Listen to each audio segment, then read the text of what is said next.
Bharatiya Janata party के तमाम चोर चिल्लाने लगे कि कोयला चोर से राहुल गांधी जी बात कर रहे थे। राम नाम जपना, पराया माल अपना, चंदा दो धंधा लो, और प्रयास ये करो कि मीडिया में चर्चा ना हो। अब तो हमारे बीच अरुण जेटली जी नहीं रहे। उन्होंने ऐसा स्कीम लाया कि वो शायद आज देख नहीं पा रहे हैं, लेकिन उनको देखते तो खुशी मिलती कि हमारा जो स्कीम था उसने भारतीय जनता पार्टी को कितना फायदा पहुंचाया है। हफ्ता वसूली भी करते हैं ये लोग। हफ्ता वसूली का क्या है कि जो इस साल की शुरुआत में एक जांच में पाया गया है कि ईडी, सीबीआई, आईटी छापे के बाद कंपनियों को चुनावी ट्रस्टों के माध्यम से भाजपा को दान देने के लिए मजबूर किया गया। 20 फरवरी 2024 को ईडी, सीबीआई या आईटी विभाग के छापे या जांच के तुरंत बाद 30 कंपनियों से बीजेपी को 335 करोड़ रुपया चंदा मिला। छापे के तुरंत बाद कंपनियों ने भाजपा को चंदा क्यों दिया, इसका आप अनुमान लगा सकते हैं। सेबी ने जिन 4 कंपनियों को फर्जी बताया था, जिसको ये लोग लोग पूछते थे कि सेल कंपनी क्या होता है। अरे सेल कंपनी का पूछना है तो प्रधानमंत्री जी से पूछो क्या होता है। उनसे भी भाजपा ने 4.9 करोड़ का चंदा लिया।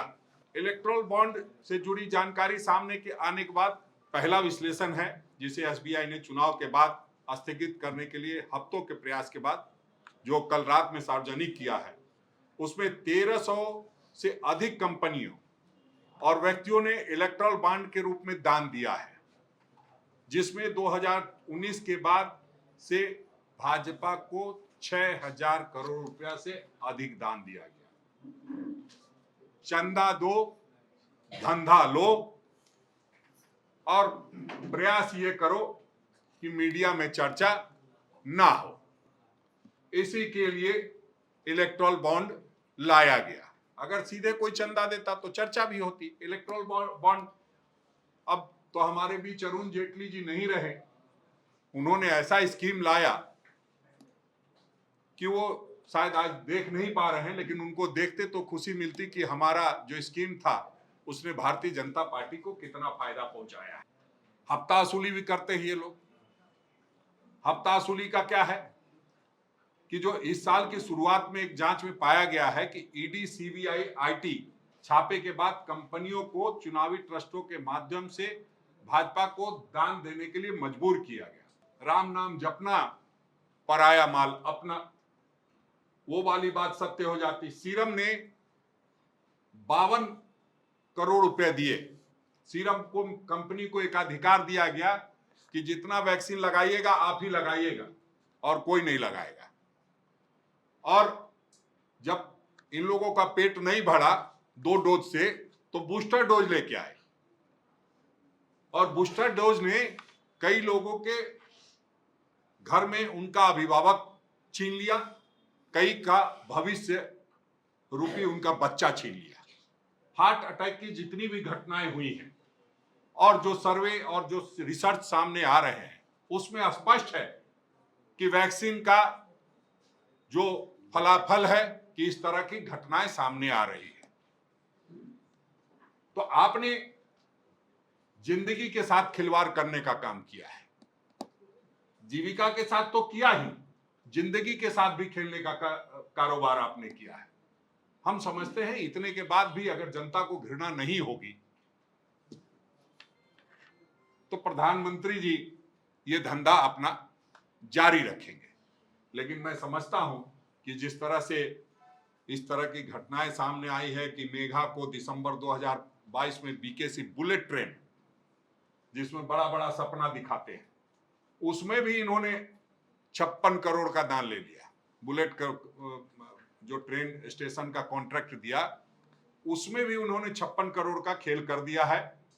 और मेगा इंजीनियरिंग की तो बात ही छोड़ दीजिए, वेदांता जो स्टील है, जो कंपनी है, उससे भी इन्होंने कोयला का जो माइंस का खेल चलता है। जब साइकिल पे एक कोयला व्यक्ति, एक गरीब व्यक्ति ढो रहा था कोयला, और उससे आदरणीय राहुल गांधी जी भारत जोड़ो न्याय यात्रा के दौरान मिले तो भारतीय जनता पार्टी के तमाम चोर चिल्लाने लगे कि कोयला चोर से राहुल गांधी जी बात कर रहे थे। तो ये जो माइंस का घोटाला चल रहा है, ये जो माइंस के मामले में उन लोगों ने लिया है इलेक्ट्रोल बॉन्ड के जरिए, उसका भी खुलासा करना चाहिए। वेदांता ने इनको 25 करोड़ रुपया का दान दिया है। तो इस तरह की बातें सामने आई हैं और निश्चित रूप से ये हम लोगों के लिए आज जो पूरे भारतवर्ष के लिए शर्मसार करने वाला दिन है, क्योंकि जिंदगी के साथ खिलवाड़ करके और चंदा लेकर के धंधा को बढ़ावा दिया गया है। ये कतई ठीक नहीं है। इसको कांग्रेस पार्टी कतई बर्दाश्त नहीं करेगी और हम लोग लगातार इस पर पहले से भी बोलते आए हैं और लगातार आगे भी इसकी लड़ाई लड़ते रहेंगे। आप जानते हैं कि सरकारी कंपनी जो बीपीसीएल है, उसको भी जो है इन्होंने वेदांता को देने का काम किया।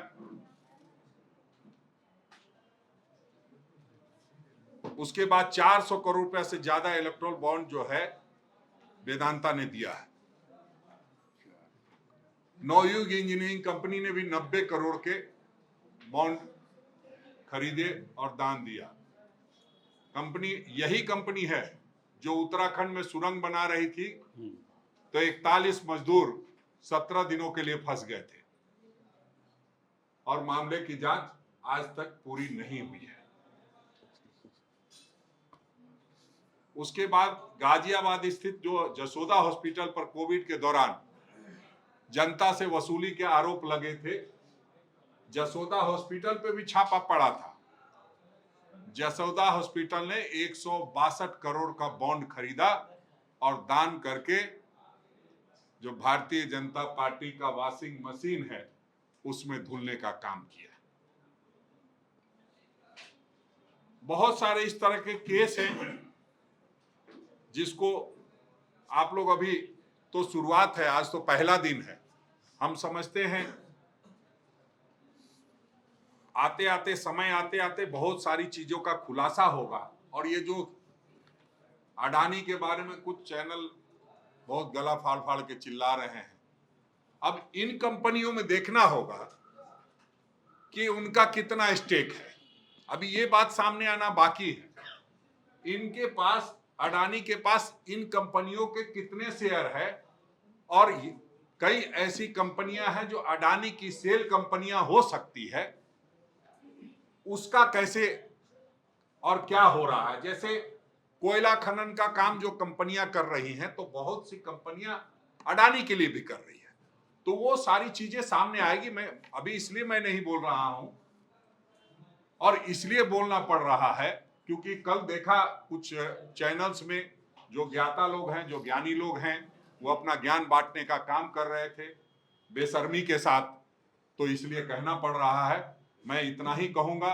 और अगर आपको और कोई, निश्चित रूप से आपके मन में भी बहुत सारे सवाल उठ रहे होंगे और चूंकि बहुत सारे निर्देश आपको भी प्राप्त हो रहे होंगे कि कुछ उनसे भी पूछिए तो उनका वाला का क्या है, तो मैं पहले ही आपको बता देता हूं कि उसके लिए भारतीय जनता पार्टी निश्चित रूप से कुछ न कुछ सोच रही होगी। तो वो बेहतर बताएंगे, जब उनकी बात हो जाएगी तब हम बताएंगे कि हमारे यहाँ क्या है।